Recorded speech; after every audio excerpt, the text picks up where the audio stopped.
자, 이 시간 저희가 함께 묵상할 하나님 말씀 보겠습니다. 창세기 44장 14절에서 34절까지의 말씀입니다.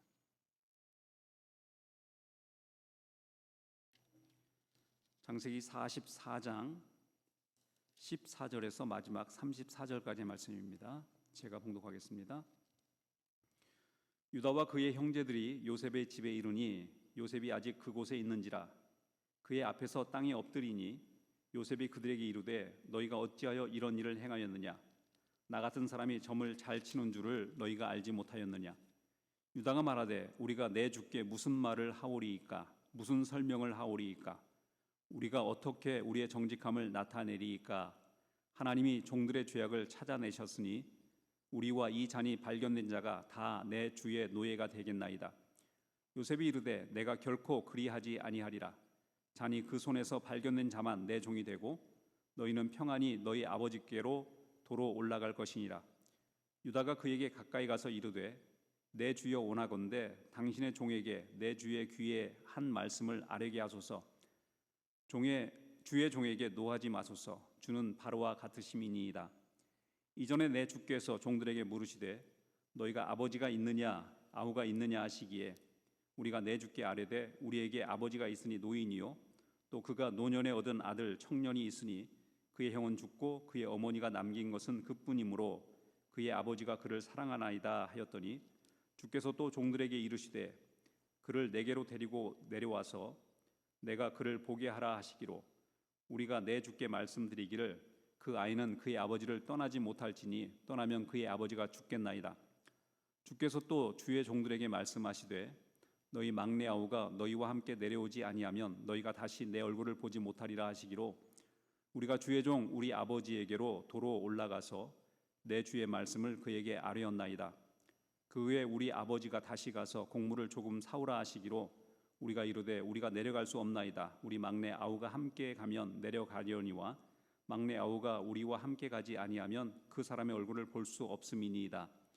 주의 종 우리 아버지가 우리에게 이르되 너희도 알거니와 내 아내가 내게 두 아들을 낳았으나 하나는 내게서 나갔으므로 내가 말하기를 틀림없이 찢겨 죽었다 하고 내가 지금까지 그를 보지 못하거늘 너희가 이 아이도 내게서 데려가려 하니 만일 재해가 그 몸에 미치면 나의 흰머리를 슬퍼하며 수월로 내려가게 하리라 하니 아버지의 생명과 아이의 생명이 서로 하나로 묶여 있거늘 이제 내가 주의 종 우리 아버지에게 돌아갈 때 아이가 우리와 함께 가지 아니하면 아버지가 아이의 없음을 보고 죽으리니 이같이 되면 종들이 주의 종 우리 아버지가 흰 머리로 슬퍼하며 수월로 내려가게 함이니이다.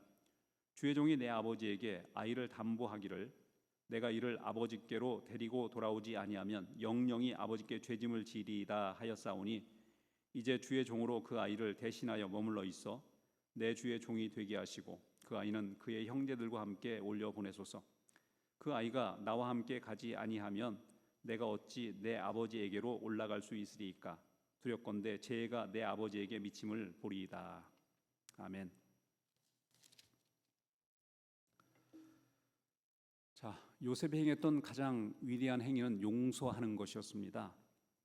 사실 용서라고 하는 것은 인간이 할 수 있는 가장 아름다운 행위이고 또 완전한 행위라고 이해할 수 있습니다. 요셉은 용서를 실천한 사람으로 우리에게 알려져 있습니다. 여러분, 우리도 가만히 보면 우리의 인생 가운데 용서하기가 쉽지 않죠. 그래서 용서를 행하는 것은 정말 우리의 삶이 완벽해지는 것을 의미할 수 있다라고 이렇게 말씀드릴 수 있습니다. 게다가 원수를 용서한다는 것까지 나아가면 정말 좀 완전한 성숙에 이루는 그런 모습이 아닌가 그렇게 생각합니다. 여러분, 복음의 시작과 끝은 용서입니다. 용서했기 때문에 우리가 복음을 받아들인 것이고 또 그것은 용서하는 삶으로 나타나게 되어 있습니다. 여러분, 이 용서하는 삶, 이것은 바로 요셉의 가장 아름다운 내면의 모습이었고 저는 오늘 이 본문을 통하여서 요셉에 대한 이런 용서의 모습을 우리 모두가 함께 묵상하고 또 그것을 본받는 자로 다시 한번 거듭나는 귀한 시간이길 간절히 원합니다.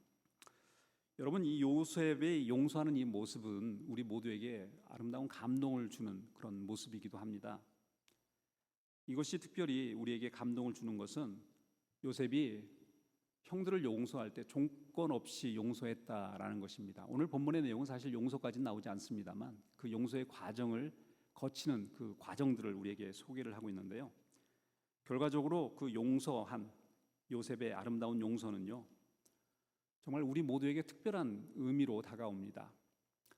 사실 참된 용서라고 하는 것은요, 상대방의 조건과 상관없이 용서를 베푸는 것까지를 얘기합니다. 상대방이 용서를 받을 만한 가치와 자격이 있다를 따지는 것은 더 이상 용서가 아닙니다. 용서는 어떤 의미에서 상대방이 어떠하든 상관없이 상대방이 어떤 처지와 어떤 자격이 있고 어떤 일을 행했고 이것을 따지지 않고 용서하는 것을 참된 의미에서 용서라고 표현할 수 있습니다. 요셉이 바로 이랬습니다. 요셉은 형들이 저질렀던 과거의 죄를 묻지 않았습니다. 저희가 형들과 요셉이 만난 그 모든 일들을 이렇게 쭉 봤을 때 형들 편에서 자신들의 과거를 돌이켜 회개하고 후회하는 모습을 보이긴 하지만 요셉 편에서 한 번도 형들에게 그러한 모습을 지적하거나 정죄한 것은 없습니다. 근데 형들이 자기의 모습을 보면서 돌이키는 모습에 대해서 감격하고 감동하고 울었다라는 표현은 나오지만 사실은 요셉 편에서 형들이 그러한 어떤 태도에 대해서 형들에게 먼저 그것을 요구하거나 그러지 않았습니다. 과거의 일에 상관하지 않았다라고 표현할 수 있습니다. 그 20년 이전에 일어났던 그 엄청난 일들을 아직도 기억하고 있었음에도 불구하고 형들에게 어떠한 죄책을 이렇게 묻거나 형들에게 요구하지 않았다라는 것입니다. 그래서 이 조건 없는 사랑, 이것이 치유와 기적을 일으킨다라고 표현할 수 있습니다. 보통 우리가 하는 용서라고 하는 것은요, 굉장히 상대적이고 굉장히 시간적으로 제한되어진 그런 용서만을 우리는 실천하죠. 우리는 용서할 때 그 사람의 가치를 먼저 따집니다. 용서해야 할 가치가 있느냐, 아니면 그 사람이 용서받을 만한 자격 조건이 되느냐를 얘기하죠. 그래서 우리는 항상 용서하는 데 실패합니다. 근데 여러분, 이런 자격과 그 사람의 조건들을 따지기 시작할 때는요, 용서는 행할 수가 없습니다. 그러니까 하나님께서 우리를 어떻게 용서하셨죠? 우리가 아직 죄인 되었을 때 우리를 용서하셨다라고 말씀하고 있습니다. 왜요? 자격과 조건으로 따지면 우리를 용서할 수 없으니까요. 우리 인간 중에 자격과 조건을 용서받을 수 있는 사람이 없습니다. 그래서 하나님은 그 모든 자격과 조건을 배제한 채 그저 우리를 사랑하심으로 우리를 용서하셨다라고 말씀하고 있습니다. 요셉도 마찬가지죠. 이 형들이 물론 후회함으로 회개함으로 나오긴 하지만 그들에게 어떤 자격과 조건을 따진 것은 아닙니다. 그저 먼저 형들을 용서하고자 하는 마음, 그 마음이 그들 속에 존재했다라는 것입니다. 그에게 존재했다는 것입니다. 그래서 우리가 우리 자신의 모습을 이제 살펴볼 때는 우리의 용서하는 것이라는 것이 굉장히 조건적이라는 것을 다시 한번 살펴봐야 합니다. 그래서 하나님께서 원하시는 참된 용서함으로 나아가기 위해서는 먼저 상대의 조건과 자격을 따지려고 하는 태도보다는 먼저 내 마음속에 상대를 무조건적으로 용서하려고 하는 마음이 먼저 존재한다라는 것을 오늘 말씀을 통해서 저희가 확인할 수 있습니다. 여러분, 우리 인간의 사랑과 하나님의 사랑은 다르죠. 인간의 사랑은 굉장히 조건적이죠. 그러나 반면에 하나님의 사랑은 무조건적인 사랑이라고 그렇게 표현할 수 있습니다. 이 요셉의 사랑은 하나님의 사랑을 닮았다라고 표현할 수 있습니다.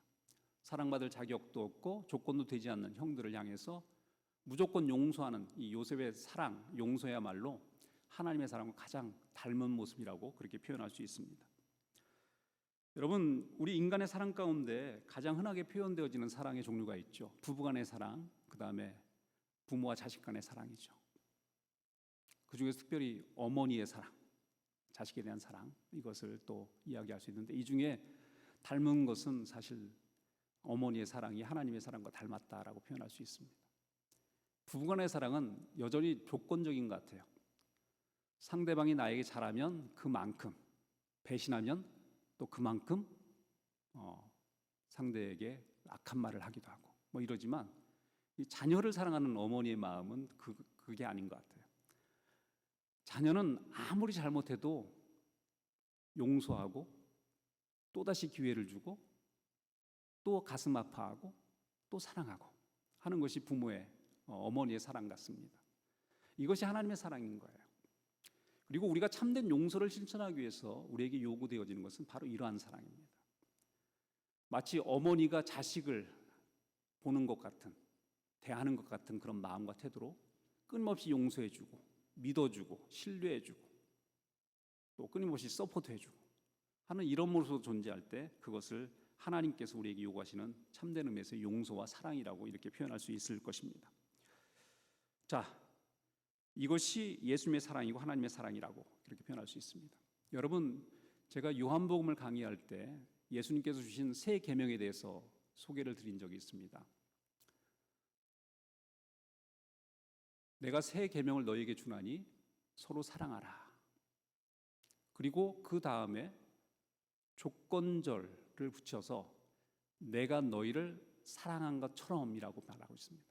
여러분, 사랑하라라는 말씀이 새 계명은 아닙니다. 왜냐하면 구약 성경에 이미 존재하기 때문에 그렇습니다. 그런데 여기에서 새 계명이라고, 이것이 새로운 것이라고 우리에게 말씀하시는 이유는 그 조건 때문에 그렇습니다. 내가 너희를 사랑한 것처럼. 구약에서 서로를 사랑하라라는 것은 어떤 조건적인 의미에서 사랑이었을 거예요. 그러나 예수님께서 우리에게 요구하시는 새로운 사랑이라고 하는 것은, 새로운 계명은 무엇이냐면 내가 너희를 사랑한 것처럼. 어떻게 해요? 원수 되어진 너희를 아무런 조건 없이 일방적으로 용서하기로 결정하시고 우리를 구하기 위해서 자기를 스스로 희생하여 십자가에 달려 돌아가심으로 말미암아 우리를 구원하신 그 사랑을 새로운 사랑이라고 비유하고 그것을 새 계명이라고 말씀하고 있는 것입니다. 하나님께서 우리에게 요구하시는 것은 이러한 예수님이 우리에게 보여주신 것 같은 사랑입니다. 그 사랑을 우리가 기억해야 하고 그 사랑을 우리가 실천해야 합니다. 여러분, 사람들을 대할 때 너무 조건적으로 대하지 마십시오. 너무 지나치게 상대가 이렇게 나오면 내가 이렇게 하겠다, 상대가 이것을 행하면 내가 이렇게 해주겠다라는 식으로 조건적으로 말하면 우리는 어느 누구도 사랑할 수 없고 용서할 수 없습니다. 하나님은 우리에게 요구하시는 것은 무엇이냐면 어떠한 조건도 상관없이 그저 하나님의 사랑으로, 부모가 자식에게 베푸는 사랑으로, 어머니가 자식에게 보여주는 그 사랑으로 대할 것을 용서하고 용서하기를 원하는 그런 하나님의 마음을 우리가 기억해야 합니다. 여러분, 호세아의 사랑도 여러분 그렇지 않습니까? 끊임없이 배반했던 아내를 끝없이 찾아다니고 용서하는 호세아의 사랑, 이것이 바로 하나님의 사랑 아니겠습니까? 이스라엘 향해서 베풀어 주신 하나님의 사랑이 바로 그런 것 아니겠습니까? 끊임없이 베풀어 주고 끊임없이 용서해 주고 끊임없이 기회를 주고 하시는 하나님의 사랑을 저희가 발견할 수 있습니다. 자, 이런 용서함을 실천하고 있는 요셉, 한편으로는 그 본질적인 의미에서 그것을 이해하지만 저희가 또 질문해야 할 것은 이것입니다. 그런데도 불구하고 오늘 본문에도 나와 있지만 끊임없이 형들을 시험하고 있는 모습을 발견할 수 있습니다. 오늘 본문에서 어떤 내용이 나오죠? 형들에게 기막힌 만찬을 베풀고 난 다음에 다시 돌려보낼 때 다시 예전처럼 각자의 주머니에 곡식을 이렇게 사기 위해서 가져왔던 돈을 다시 돌려보냅니다. 그리고 또 다른 것은 뭐냐면 점을 칠 때 사용하는 어떤 술잔을 이 베냐민의 짐 속에 두어서 이 베냐민을 아주 당혹스럽게 만드는 그런 일들을 요셉이 꾸밉니다. 왜 요셉이 이렇게 짓궂을 정도 이런 일들을 반복하고 있을까를 저희가 생각해 볼 필요가 있습니다. 왜 그렇습니까? 이러면서도 사랑하는 것이라고 얘기할 수 있습니까?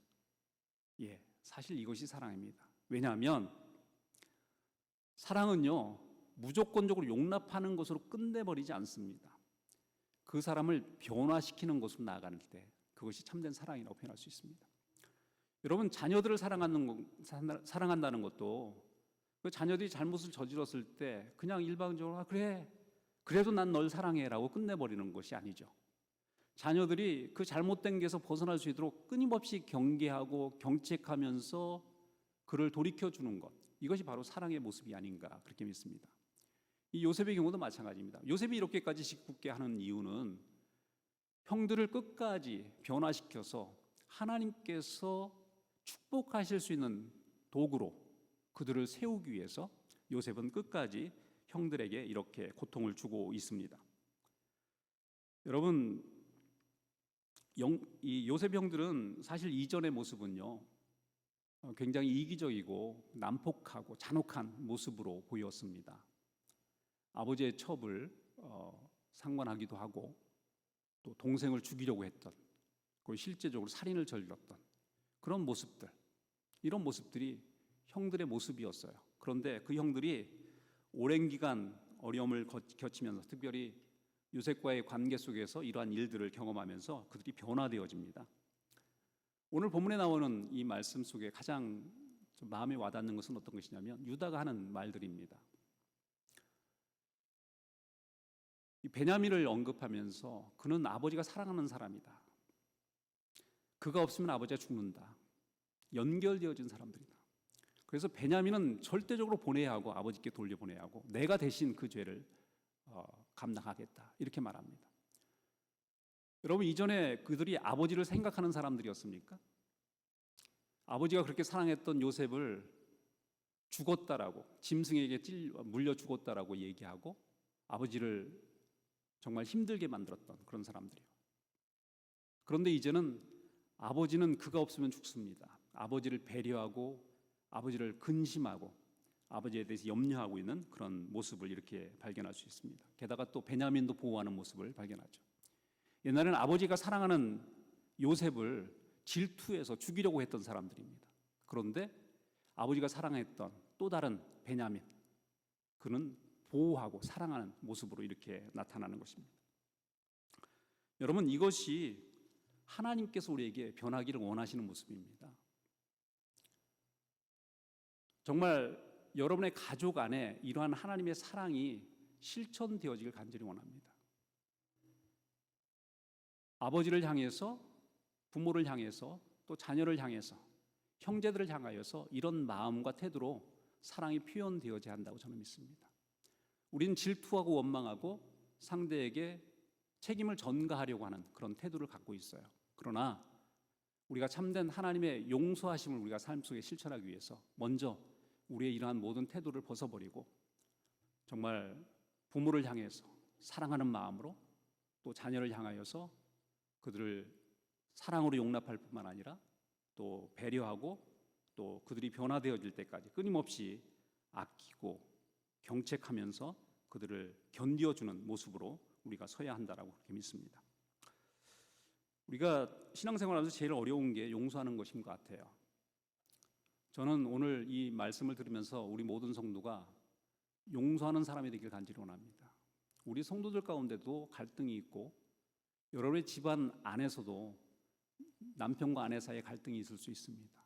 또 여러분과 자녀 사이에도 여러 가지 많은 문제로 인하여서 갈등이 존재할 수 있습니다. 그런데 하나님 우리에게 원하시는 것은 용서하는 것입니다. 용서를 통하여 새로운 관계를 회복하고 하나님의 사랑이 우리의 삶 속에 능력이 되어서 우리의 삶을 새롭게 만드는 그런 놀라운 은혜가 여러분의 삶 속에 있기를 간절히 원합니다. 여러분, 우리가 오늘 본문의 말씀을 통해서 우리가 배워야 할 부분은 무엇이냐면, 우리가 하나님 앞에서 행할 때, 또 사람들을 대할 때 조건적이 되지 말아야 한다는 것입니다. 우리는 사람을 너무 조건적으로 바라보는 경향이 있어요. 우리가 어떤 선한 일을 베풀려고 할 때도 내가 이것을 베풀어야 할 가치가 있느냐 그렇지 않느냐를 먼저 따지는 우리의 이기적인 마음들이 있습니다. 그리고 어떻게든 상대에게 그러한 호의를 베풀지 않을 수 있는 이유들을 만들어내려고 애를 씁니다. 그게 우리들이에요.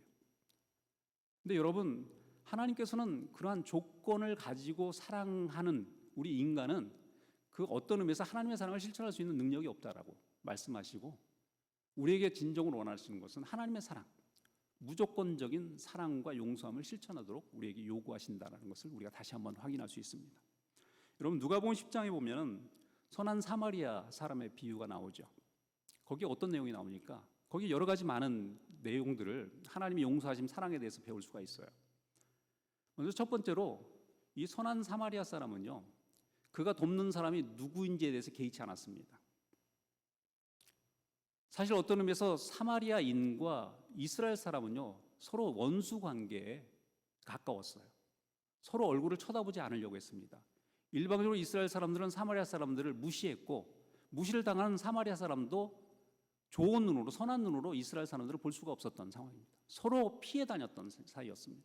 그런데 지금 강도 만난 이스라엘 사람이 누워있는 현장 속에서 서만한 사마리아 사람은 그 사람이 이스라엘 사람인지 사마리아 사람인지를 먼저 확인하고 그를 도우려고 한 것이 아닙니다. 그가 누구인지 상관없이 무조건적으로 그를 돕겠다고 결정을 합니다. 그 다음에 또 어떤 것입니까? 손익계산을 하지 않았다는 것이죠. 내가 이 사람을 도와서 내가 어떤 유익이 있을 것인가를 계산하지 않았습니다. 그리고 또 다른 것은 어떤 것입니까? 끝까지 도왔다는 것입니다. 끝까지 사랑했다는 것이죠.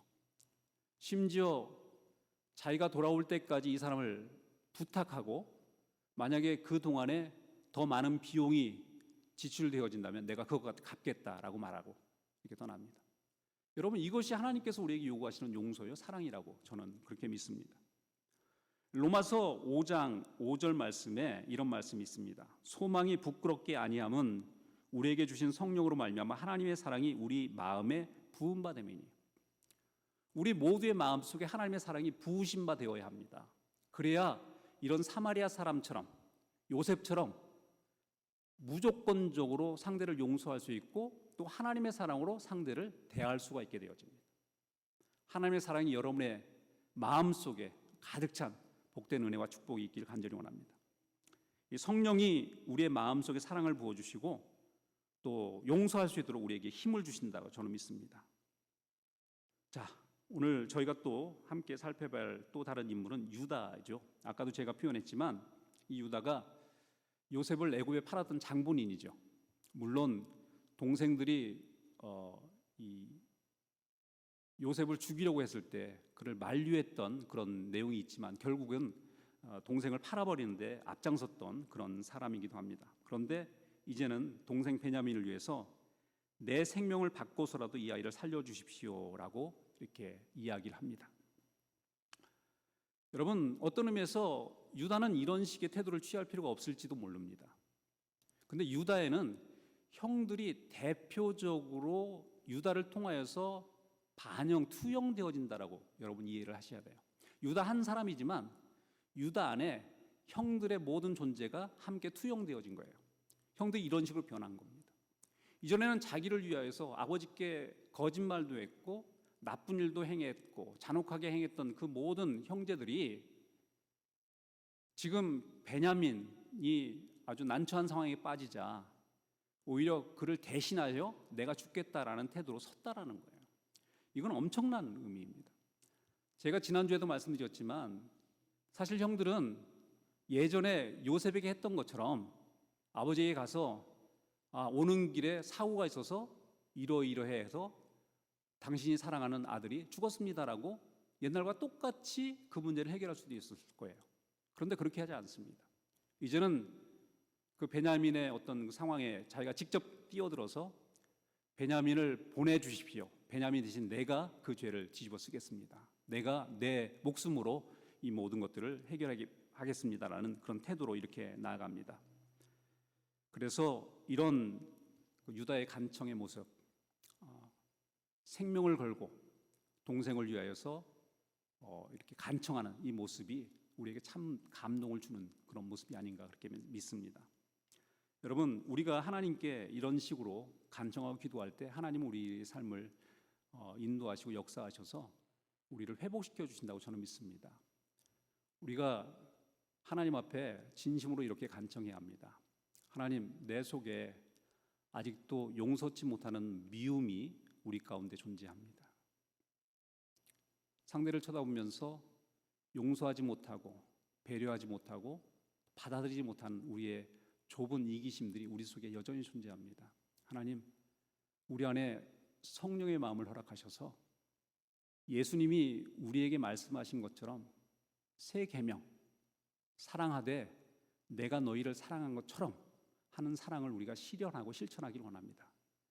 이런 간절한 마음이 우리 가운데 존재하고 그것이 주님 앞에 간절하게 아뢰어질 때 우리는 비로소 요셉이 형들에게 보였던 용서와 사랑이 우리 가운데 실천되어질 수 있다라고 저는 믿습니다. 여러분, 이 모든 것들이 여러분의 삶 속에서 정말 이어지고 또 그래서 여러분의 모든 잘못되어진 관계들이 회복되어지는, 용서하고 또 그 용서를 위해서 기꺼이 중보의 역할을 감당하는 그런 자로 우리 모든 성도가 서기를 간절히 원합니다. 함께 기도하겠습니다. 하나님 아버지 감사합니다. 오늘 귀한 시간 우리에게 주신 말씀을 통하여서 또 도전받습니다.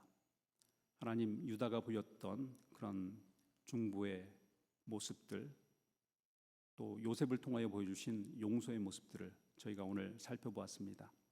하나님, 용서받은 자가 용서할 수 있는 능력과 힘을 나타낼 수 있도록 하나님 도와주시길 간절히 원합니다.